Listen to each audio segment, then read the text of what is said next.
ഇന്ന് നമ്മൾ മൂത്തമാൻ്റെ മോളാടെ പോകുന്നതാണ്. മൂത്തമാൻ്റെ മോളാടെ പോകുന്നത് നമ്മൾ ഒരു ഉച്ച സമയത്ത് ആയതുകൊണ്ട് ചോറ് വയ്ക്കുന്ന ഒരു ചിന്തയിലാണ് നമ്മൾ പോകുന്നത്.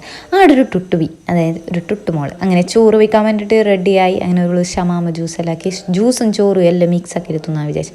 അങ്ങനെ നമ്മൾ കുറേ വീടെല്ലാം എടുത്തിട്ട് നമ്മൾ വിചാരിച്ചത് മീത്തൊക്കെ പോവാം, മീത്തെ കുറച്ച് ഫോട്ടോസ് എല്ലാം എടുക്കാമെന്ന്. അങ്ങനെ മീത്തത്തെ ഡോറ് തുറക്കുമ്പോഴേക്കാണ് അവിടെ നമുക്ക് ഇഷ്ടമില്ലാത്തൊരു സാധനം പല്ലിനെ കണ്ടതും പറഞ്ഞത് എല്ലാം ഒക്കെയാണ്. അങ്ങനെ താഴെ വന്നിട്ട് അവിടെ ഒരു സമാധാനത്തിൽ നിൽക്കുമ്പോൾ നമ്മൾ സമാധാനത്തിനും മോളെ സമാധാനത്തിനും വേണ്ടിയിട്ട് നമുക്കൊരു ഐസ്ക്രീം ഇതാണ്. ഐസ്ക്രീം ഇതൊന്നും വേണം നിങ്ങൾ ഈ കാര്യം ശ്രദ്ധിക്കേണ്ടത്. യോളി ഈ സ്പൂണിൻ്റെ ബാക്കിനെല്ലാം എന്തോ ആക്കിയെന്ന് നമുക്ക് ഉറപ്പായി. അങ്ങനെ നമ്മൾ ഇതാക്കി ലാസ്റ്റത്തെ ടാസ്ക് എല്ലാവരും ക്ലാസ് ആർക്കും ഉണ്ടാക്കുന്നു. ഈ കുഞ്ഞിനോട് ചെല്ലിട്ടാകുമ്പോൾ ഈ കുഞ്ഞ് എന്താക്കി എന്നെ കളിയാക്കി.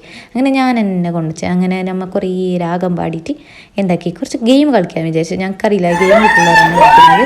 ഇവർ എന്താക്കണ്ടെന്ന് വിചാരിച്ചിട്ടാണ് ഗെയിം കളിക്കുന്നത്. ഇവരൊക്കെ അത് പറഞ്ഞിട്ട് കാര്യമില്ല, ഓർക്കന്നെ അറിയുന്നില്ല എന്ത് ഗെയിം. ലാസ്റ്റ് എങ്ങനെയല്ലോ ജയിച്ച്.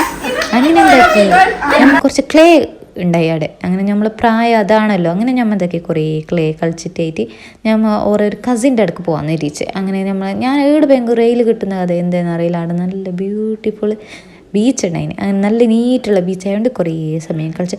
അങ്ങനെ ഈ കഥ നിങ്ങൾ കാണേണ്ടതാണ്. ഒരു സൈഡ് ചന്ദ്രൻ ഒരു സൈഡ് സൂര്യൻ. അങ്ങനെ അവരവർ മുഖത്ത് നോക്കിയിട്ട് എന്തോ പറയുന്നത്. അങ്ങനെ എൻ്റെ വീട് എൻ്റെ